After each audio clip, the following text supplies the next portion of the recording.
Bem, pessoal, vamos de BTC no fim de tarde dessa segunda-feira, 10 de fevereiro, agora na Espanha, 20 horas e 28 minutos, no Brasil, 16 e 28 da tarde. Gente, eu tô no gráfico da BTC comparado com o gráfico da Nvidia. A Nvidia está acima, BTC está abaixo. A Nvidia superou olimpicamente a mediana do canal de Keltner. A Nvidia está dando mais uma paulada para cima, subindo 3,62.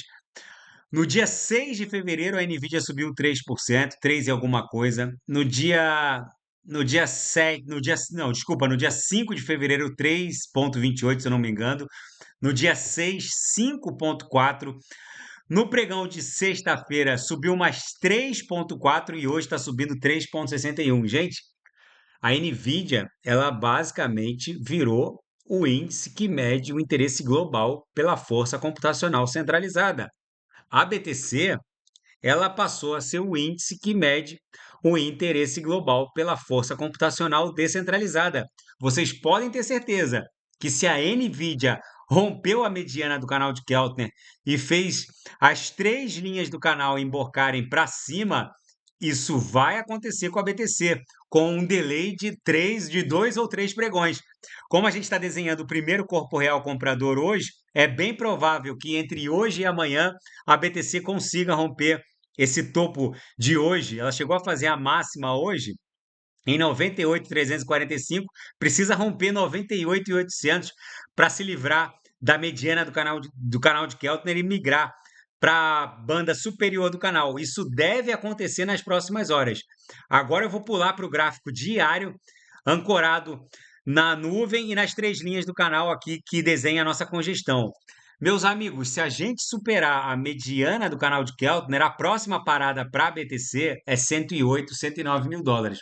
Vocês precisam entender tudo o que está acontecendo. Esse ciclo é sim o ciclo mais desafiador desde que eu entrei no mundo cripto, lá em 2013. Esse ciclo, basicamente, ele está inaugurando uma nova fase para a criptografia. Os ciclos quatrienais do mundo cripto verão neste ciclo a, a, a, a última o último evento desse padrão que vinha se desdobrando desde a confirmação do primeiro bloco do Bitcoin lá em janeiro de 2009. Por que eu falo isso? Há duas razões é, é, latentes para a morte dos ciclos quatrienais do Bitcoin. Este é o último ciclo quatrienal. Por quê?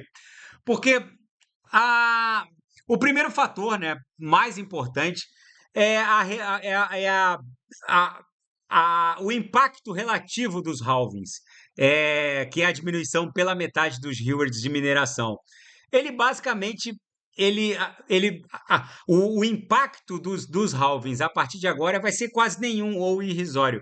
Neste ciclo, ele ainda oferta algum nível de impacto, porque se a gente considerar essas 3 bitcoins que são produzidas a cada 10 minutos, ainda ostentam uma produção anual de 165, mais ou menos, mil BTCs por ano.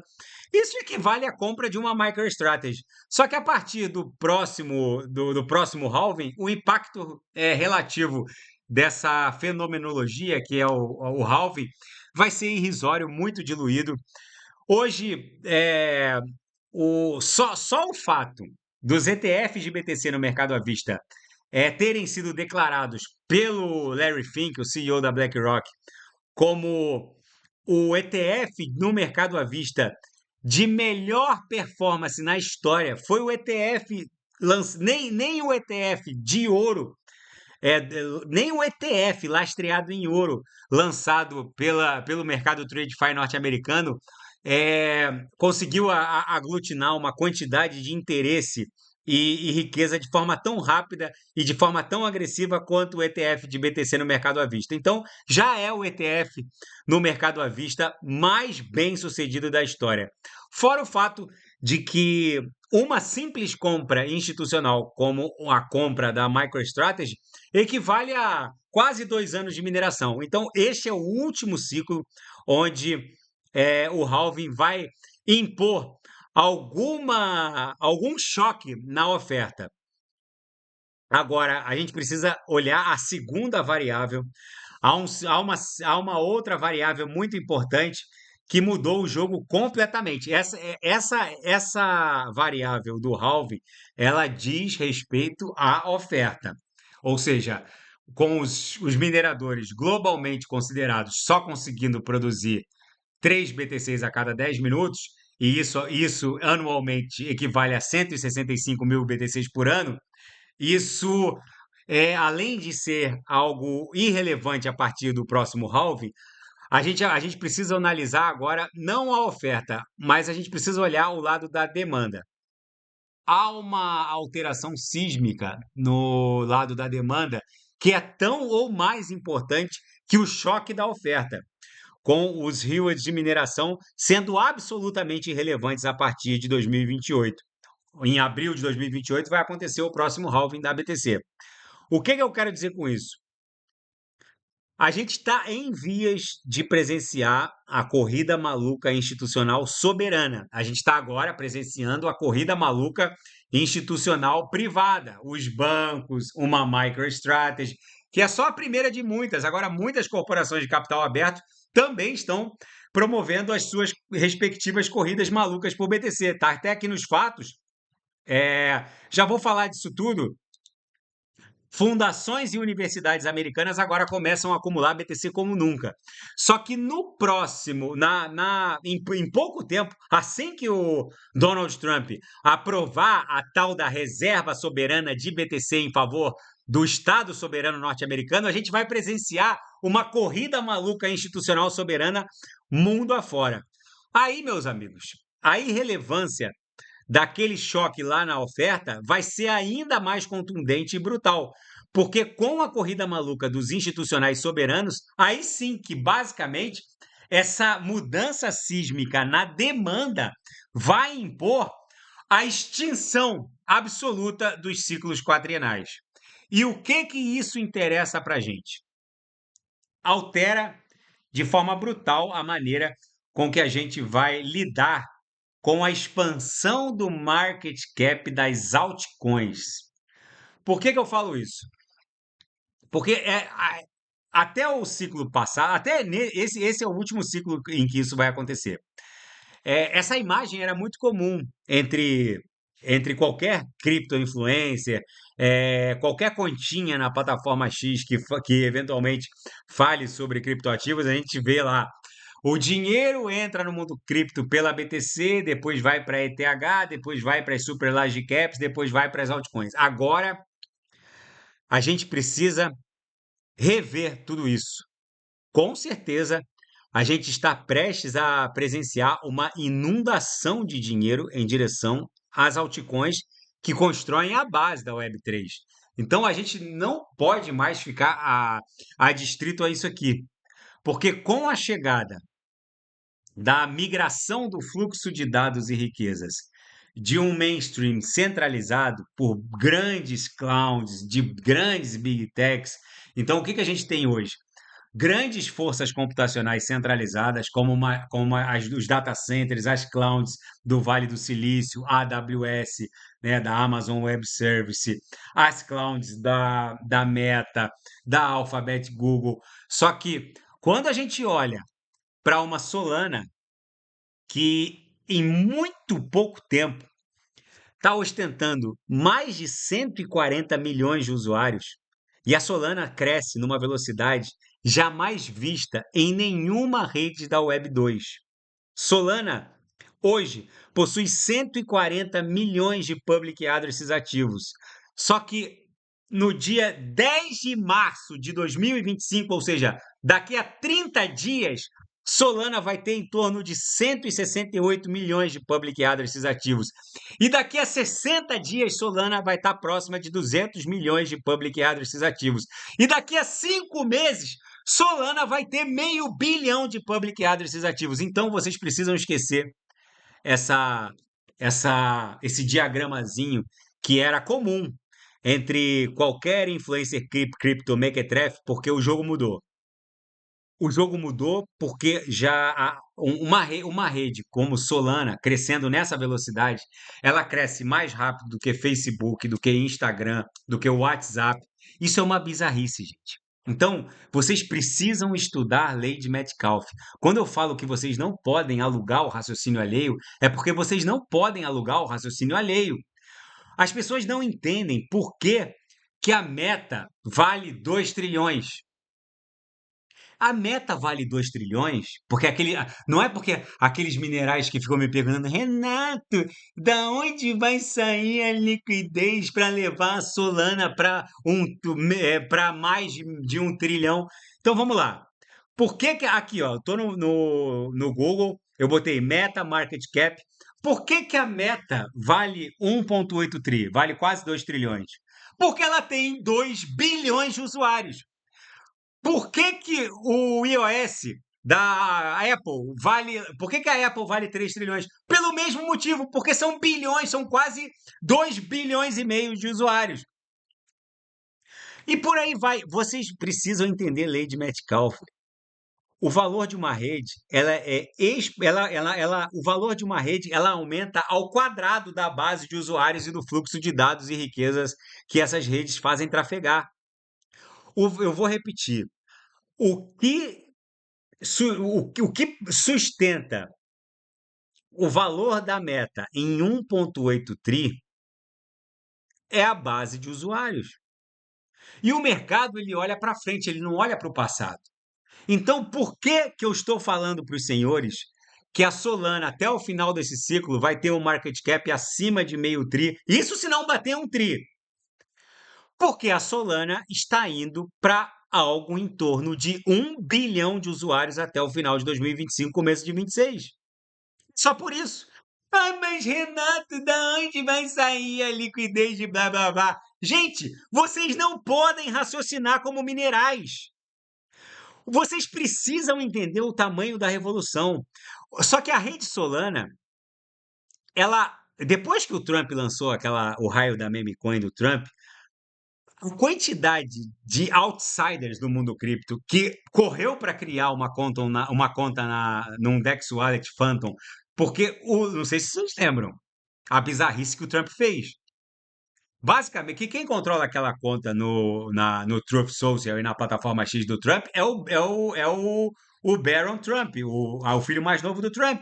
Ele basicamente colou o smart contract o contract address do smart contract da meme coin Trumpified, que é a meme coin do Trump, e não havia nenhuma listagem em Cephire. Não, naquele momento em que o Barron Trump fez o copia e cola daquele public address, no dia seguinte, sem listagem em Coinbase, sem listagem em Binance, sem listagem em Bybit, no dia seguinte eu estava recebendo mensagem do meu pai, que é um senhor septagenário, dizendo que queria comprar aquela meme coin.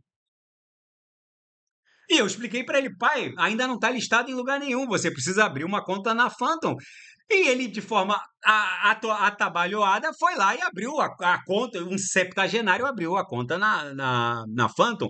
Vocês não estão entendendo a, a, o abalo sísmico e a virada de jogo que está acontecendo. Eu vou repetir.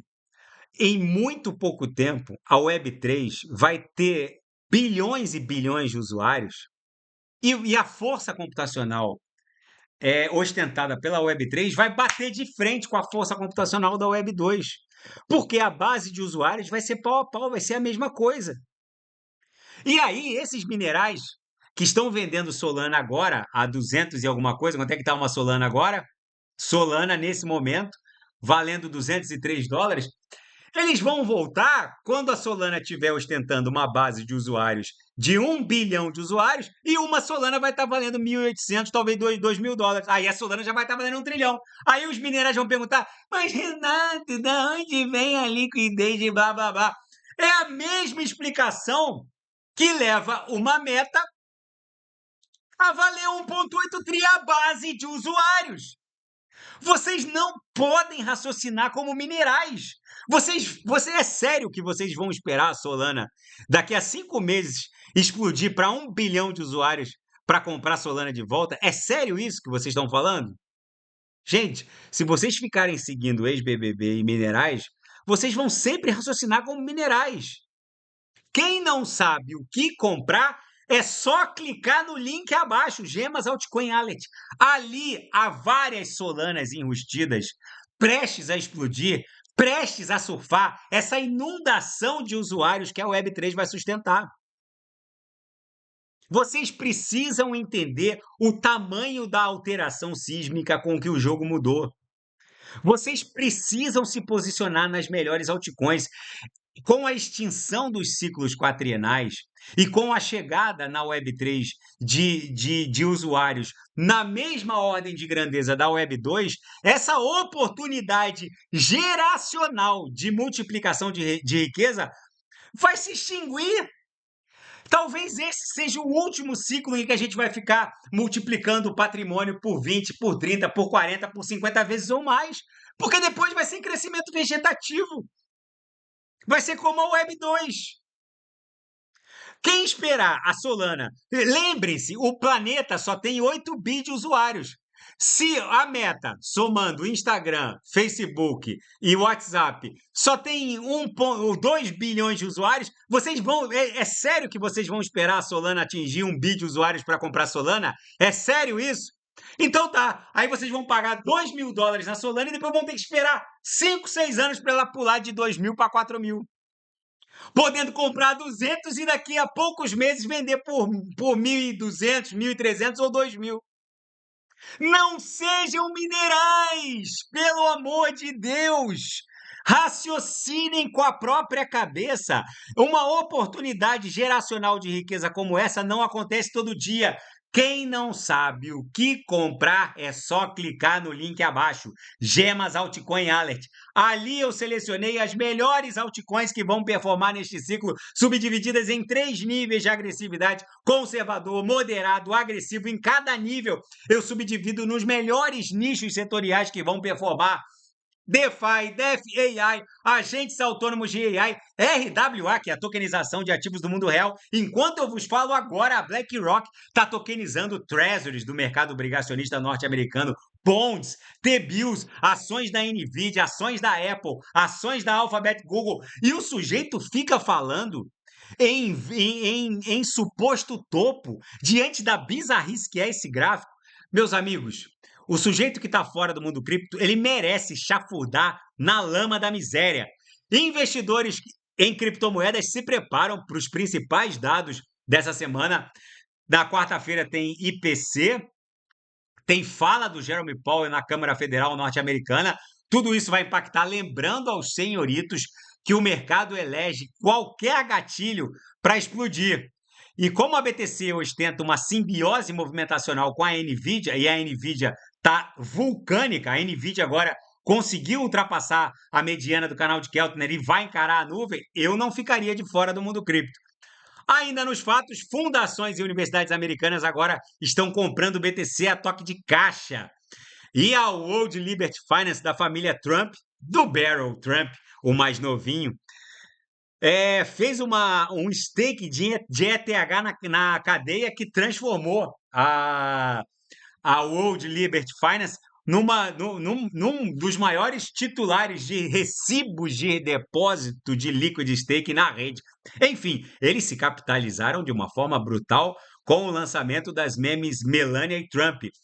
Enfim, é o novo normal. Na seara geopolítica e finanças internacionais, o Donald Trump diz que quer que os Estados Unidos sejam donos da faixa de Gaza, com soberania sobre o território, e vão permitir que países do Oriente Médio ajudem a reconstruir o local, preservando a história e cultura da região. O presidente dos Estados Unidos, o Donald Trump, diz que está comprometido com que os Estados Unidos compre e possua Gaza com soberania, mas vai permitir que aquela terra devastada, cuja história recente de sangue e destruição, seja reconstruída preservando a cultura do Oriente Médio. Então ele vai permitir que outros países participem da reconstrução daquele local. a ideia de transformar a faixa de Gaza, apesar de ser um cenário infernal hoje, tem frente para o mar. Quem já visitou Israel, ali em Tel Aviv, Gordon Beach, é, é inimaginável que naquele monte de bares e baladas e nightclubs de Gordon Beach ali em Tel Aviv, a 70, 80 quilômetros para baixo, a gente veja esse cenário infernal de destruição da faixa de Gaza, mas o fato é que a faixa de Gaza fica ali de frente para o mar Mediterrâneo, a parte oriental do mar Mediterrâneo, não há nada que impeça que a faixa de Gaza se transforme numa Gordon Beach ali como acontece em Tel Aviv, com aqueles bares, aquele povo jovem maravilhoso, e enfim. Israel, quando a gente vai ali no litoral de Tel Aviv e Netânia também, parece que a gente está num mundo de Nárnia. Ninguém consegue acreditar que a 200 quilômetros para cima na Síria está todo mundo se matando, a 70 quilômetros abaixo na faixa de Gaza é um cenário infernal, mas o fato é que Israel é uma bolha de prosperidade enfim, é isso dentro do Oriente Médio, dentro daquela região, e é isso que o Donald Trump quer promover na região da faixa de Gaza. E a Rússia joga duro nas discussões de paz envolvendo a sua guerra com a Ucrânia, após o Trump ter reportado que entrou em contato com o Vladimir Putin. O principal representante da Rússia para as relações com os Estados Unidos confirmou que o Putin conversou com o Trump e que as exigências duras que o Putin está exigindo devem ser atendidas pelos Estados Unidos, principalmente a impossibilidade da Ucrânia entrar na OTAN e o abandono completo das ambições da Ucrânia de entrar nesse tratado militar ocidental que é a OTAN. O Kremlin ainda não confirmou se isso vai evoluir para um tratado de paz, mas o Putin está animado com esse novo caminho de negociação. O Trump também disse que as negociações estão avançando rapidamente. É muito provável que o Zelensky assine um tratado de paz, perdendo os territórios já ocupados pelas forças russas, aceitando todas as condições impostas pelo Putin e, em troca, ele vai ceder as terras raras de mineração que o Trump tanto quer naquela região. O Putin deve estar formulando exigências com relação a isso. Vamos ver como vai se desdobrar. E um economista aqui na Zero Hedge diz que o mundo deve encarar um crash até o final de 2025, no máximo em meados de 2026. O mundo está prestes a presenciar um crash que vai começar nos Estados Unidos, que por conta da participação do setor público no PIB americano, que deve acabar se retraindo, e a própria imigração legal e ilegal, que trouxe de 10 a 15 milhões de pessoas para os Estados Unidos, acabou distorcendo os números da economia. O Donald Trump, com o bloqueio da imigração de forma abrupta, ele vai expor algumas feridas rapidamente. Isso vai acabar se espraiando para a Europa. O valor dos imóveis nos Estados Unidos deve começar a despencar, porque muito dessa supervalorização dos imóveis nos Estados Unidos tem relação com a imigração desenfreada. Não só nos Estados Unidos, mas na Europa também. Hoje, com 500 mil euros, tu compra o quê? Uma kitnet de quarto e sala aqui em Marbella. Ou seja, tudo isso vai ter um efeito dominó pelo Ocidente, começando pelos Estados Unidos, vai acabar se espraiando também para a Europa. A Europa também está começando a ficar muito hostil com a imigração. Enfim, é um crescente que vai, na verdade, é um cobertor curto que você vai destampar uma parte do corpo e vai acabar revelando outras feridas que vai, num efeito dominó, vai acabar produzindo um crash. Salvo se a maquininha de impressão do Fed e dos bancos centrais ocidentais não começarem a cantar, se não houver um quantitative easing completamente histórico para deixar aquele lá do subprime, que injetou imediatamente quando a crise da hipotecária do subprime começou, o Fed injetou de cara 8 tri. Se não houver algo nesse nível, só para arrancada, 8 tri não vai dar nem para. 8 tri é basicamente o market cap de 2 ou 3 empresas hoje. Ou seja, se o Fed não inundar completamente de liquidez o sistema financeiro global, a começar pelo Fed, mas isso deve ter que se espraiar por todos os bancos centrais ocidentais. Banco Central Britânico, inglês, Banco da Inglaterra, Banco Central Europeu. Se não houver uma mega inundação de liquidez, muito provavelmente o mundo entrará num grande crash a partir de meados de 26. Por isso que eu falo, gente, vocês precisam entender como funcionam as DeFis, porque nos protocolos de finanças descentralizados, nós podemos nos transformar em banqueiros. Eu participo de pools de lending em que eu empresto dólar, né, stablecoins, que são altcoins pareadas a 1 para 1 contra o dólar, recebendo um retorno de 10% ao ano em dólar, em stablecoins apoiadas por Big Techs, como é o caso da PayPal, a PYUSD. Então, quem quiser aprender e promover uma imersão nesse mundo das DeFis, é só clicar no link abaixo, Gemas Altcoin Alert. Lá tem um módulo só de imersão em DeFi, começando do zero, desde como criar um DEX Wallet no MetaMask, na Phantom ou na TronLink, para a partir daí vocês operarem uma DeFi na rede Tron, uma DeFi na rede Solana, uma DeFi em qualquer roll-up da rede ETH ou na própria ETH. Não ousem ficar de fora. Eu vou afirmar uma coisa aqui polêmica. Se daqui a 1 ano e meio, 2, vocês não souberem operar uma DeFi, se daqui a 1 ano e meio, 2, se cada um de vocês não souber operar uma DeFi, vocês serão cidadãos de segunda classe. Eu vou repetir. O retorno que as DeFis vai promover, que a DeFi ela desintermedia. Porque quando o tiozão da Petrobras perceber que ele pode transferir Petri 4, comprar, vender, sem passar por uma XP, através do Drex, lá do Banco Central do Brasil, na verdade, ele vai perceber outra coisa. Ele vai perceber que, além dele poder transferir as Petri 4 dele, do public address dele, que vai ser o CPF, para o public address da esposa, que vai ser o CPF da esposa, sem passar por uma XP, ele vai perceber que ele também vai poder emprestar sem precisar ter um banco. Porque o colateral de quem vai pegar emprestado, que pode ser o carro, pode ser a moto, pode ser ações da Petrobras, ele vai que serão NFTs. Se for um carro, por exemplo, vai ser uma NFT. Se for um imóvel, será uma NFT. Ele pode muito bem bloquear o colateral do sujeito, que se ele não pagar no prazo, ele basicamente fica com a NFT do sujeito. Só que isso vai ser bloqueado em escala global. Quando as taxas de juros começarem a tombar com esse mega quantitative easing que está chegando e os bancos centrais ocidentais começarem a inundar os mercados ocidentais com uma mega liquidez, vocês vão lembrar desse vídeo. Vocês vão querer operar em DeFis. E quem não souber operar... Porque os retornos das DeFis serão muito mais interessantes com uma queda abrupta na taxa básica de juros e uma inundação de liquidez no sistema. Aí, meus amigos, as DeFis não vão estar pagando 10% ao ano em dólar, vão estar pagando mais até. E a taxa básica de juros, para quem deixa o dinheiro na poupança, vai estar lá no buraco. Quem não souber operar uma DeFi nos próximos 18 meses será considerado um cidadão de segunda classe. Tá bom, pessoal? Se nada fugir do script, eu volto amanhã para analisar a própria BTC. Fiquem com Deus e quem quiser sugerir alguma análise, é só colocar nas mensagens abaixo. Até amanhã, grande abraço, fiquem